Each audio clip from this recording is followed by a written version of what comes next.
Γεια χαρά σε όλους και καλώς ήρθατε σε άλλο ένα νέο βίντεο του καναλιού. Σήμερα θα δείξουμε κάτι πολύ σημαντικό για το Anti-Gravity Α1.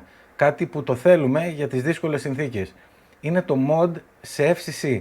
Το Anti-Gravity Α1 προφανώς είναι CE γιατί πωλείται στην Ευρώπη, αλλά με αυτή την αλλαγή που μπορώ να σας δείξω μπορείτε να το αλλάξετε προσωρινά σε περίπτωση που θέλετε να πετάξετε σε δύσκολες συνθήκες σε FCC. Αυτό, όπως γνωρίζετε και από τα drone της DJI, θα μας δώσει μεγαλύτερη εμβέλεια, που σημαίνει ότι ακόμα και αν έχουμε εμπόδια μεταξύ του χειριστηρίου, τέλος πάντων των γυαλιών στην προκειμένη περίπτωση, και του drone, δεν θα έχουμε προβλήματα με το σήμα. Το συγκεκριμένο mode έχει παρουσιαστεί και από άλλους YouTuber που ασχολούνται με drone, αλλά έχει παραληφθεί μία πάρα πολύ σημαντική παράμετρος η οποία κάνει τη διαφορά. Γιατί οι οδηγίες που δίνουν μέσα είναι συγκεκριμένες, όμως έτσι όπως τις παρουσιάζουν, για κάποιο λόγο, τουλάχιστον σε μένα, άλλοι είπαν ότι λειτουργούσε, προφανώς γιατί άθελά τους θα κάνανε αυτό που θα σας πω σήμερα. Άρα πάμε να δούμε τη διαδικασία, είναι πάρα πολύ απλή. Θα σας δείξω και το αρχείο, το οποίο μπορείτε να το κατεβάσετε ή από κάτω στην περιγραφή του βίντεο ή να μου στείλετε ένα email στο email του καναλιού georgefoxcinematography@gmail.com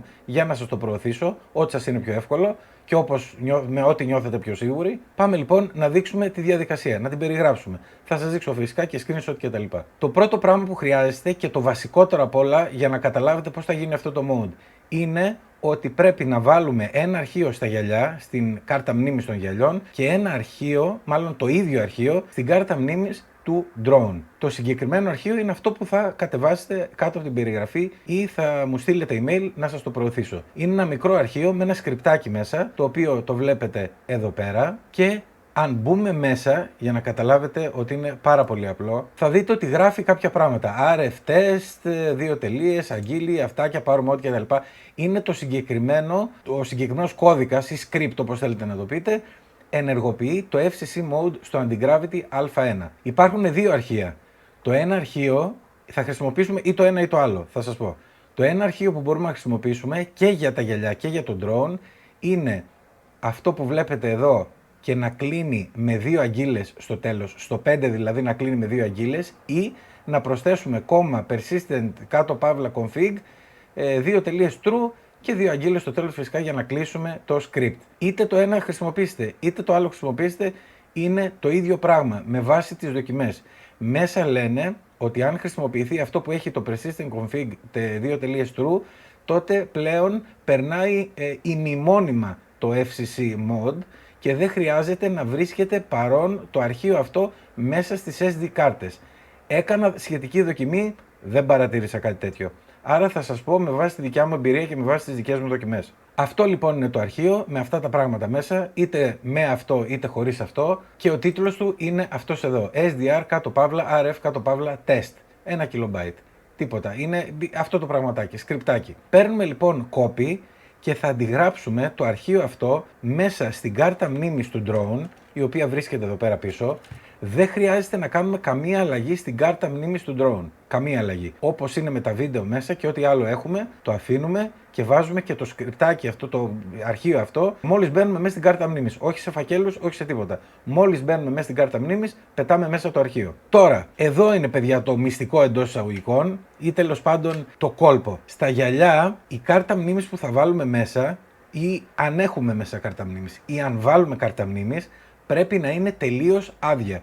Πρέπει να την έχουμε κάνει format, να είναι τελείως άδεια. Αν έχει παλαιότερες εγγραφές των γυαλιών, να μην έχει τίποτα μέσα, να είναι άδεια. Και εκεί να ρίξουμε μέσα το αρχείο SDR κτλ, RF test κτλ. Το βάζουμε μέσα, ενεργοποιούμε και τα γυαλιά και το drone και το χειριστήριο, όπως θα κάναμε για να ξεκινήσουμε και να πετάμε το Anti-Gravity Α1, και μόλις το κάνουμε αυτό θα ξεκινήσει, θα μας δείξει το drone feed, θα σας βάλω και σχετικά πλάνα για να καταλάβετε τι εννοώ, και εν συνεχεία μπορούμε να πάμε στο transmission, μέσα στο μενού στο transmissions, και να διαλέξουμε 5,8, μάλλον θα μας εμφανίζονται 3 μπάντες, 2,4, 5,2 και 5,8. Εάν διαλέξουμε την μπάντα 5,2, τότε θα πάει αυτόματα στο 5,8. Αυτό σημαίνει ότι είναι σε FCC. Εάν λοιπόν γίνει αυτό το πράγμα, αυτός ο έλεγχος, τότε το drone μας είναι σε FCC κανονικότατα. Δεν χρειάζεται να κάνουμε απολύτως τίποτα άλλο. Σε περίπτωση που το κάνετε αυτό και δεν αλλάζει αυτόματα αυτή η ρύθμιση που σας είπα, αυτή η επιλογή μάλλον που σας είπα, τότε το drone δεν έχει μπει σε FCC είναι ακόμα σε CE και κάτι έχει γίνει λάθος με τα αρχεία και την τοποθέτησή τους μέσα στις SD κάρτες. Εάν έχετε φροντίσει να βάλετε κενή κάρτα μόνο με το αρχείο μέσα στα γυαλιά και έχετε ρίξει το αρχείο μέσα στη μνήμη όπως μπαίνετε, χωρίς σε φάκελο, χωρίς τίποτα, τότε 99% η αλλαγή που θα κάνετε θα είναι επιτυχής. Επίσης, για να αντιστρέψουμε αυτή την αλλαγή, πάρα πολύ απλά αφαιρούμε τις κάρτες μνήμης, σβήνουμε το αρχείο και από την κάρτα μνήμης των γυαλιών και από την κάρτα μνήμης του drone, ξαναβάζουμε, κάνουμε boot το drone, δηλαδή το ενεργοποιούμε, ξεκινάει και το drone δεν είναι πλέον σε FCC αλλά είναι σε CE. Η μικρή λοιπόν λεπτομέρεια που όλοι όσοι έχουν δείξει το FCC Mode για το Antigravity Α1 και δεν μας λένε είναι ότι δεν χρειάζεται να είναι formatted άδεια, δηλαδή η κάρτα μνήμης στο drone, αλλά χρειάζεται οπωσδήποτε να είναι άδεια η κάρτα μνήμης στα γυαλιά. Συνεπώς, εάν προσπαθήσετε να κάνετε την αλλαγή και δεν πέτυχε, κυρίως το πρόβλημα που εμφανίζει ποιο είναι, δεν φαίνεται το live feed, δηλαδή η κάμερα από το Antigravity Α1. Αυτό σημαίνει ότι κάτι δεν πήγε καλά. 99% φταίει το γεγονός ότι η κάρτα μνήμης στα γυαλιά δεν έχει γίνει format και έχετε αφήσει κάποιο αρχείο μέσα. Πρέπει να κάνετε δεξί κλικ, format και αφού τελειώσει να ρίξετε μέσα το αρχείο SDR RF Test. Όπως είπαμε, θα βρείτε κάτω το link για να κατεβάσετε το σχετικό αρχείο. Επίσης, αν θέλετε και νιώθετε μεγαλύτερη σιγουριά, μπορείτε να μου στείλετε ένα email να σας το προωθήσω, δεν υπάρχει κανένα πρόβλημα. Και θα σας έχω μέσα μάλιστα και μερικές οδηγίες, τα βασικά βήματα που συζητήσαμε τώρα, έτσι ώστε να έχετε μια αναφορά και να μην μπερδευτείτε. Σας ευχαριστώ πολύ που ήσασταν για άλλο ένα βίντεο κοντά στο κανάλι. Like, subscribe, τα σχόλια σας από κάτω και τα λέμε στο επόμενο βίντεο. Γεια χαρά!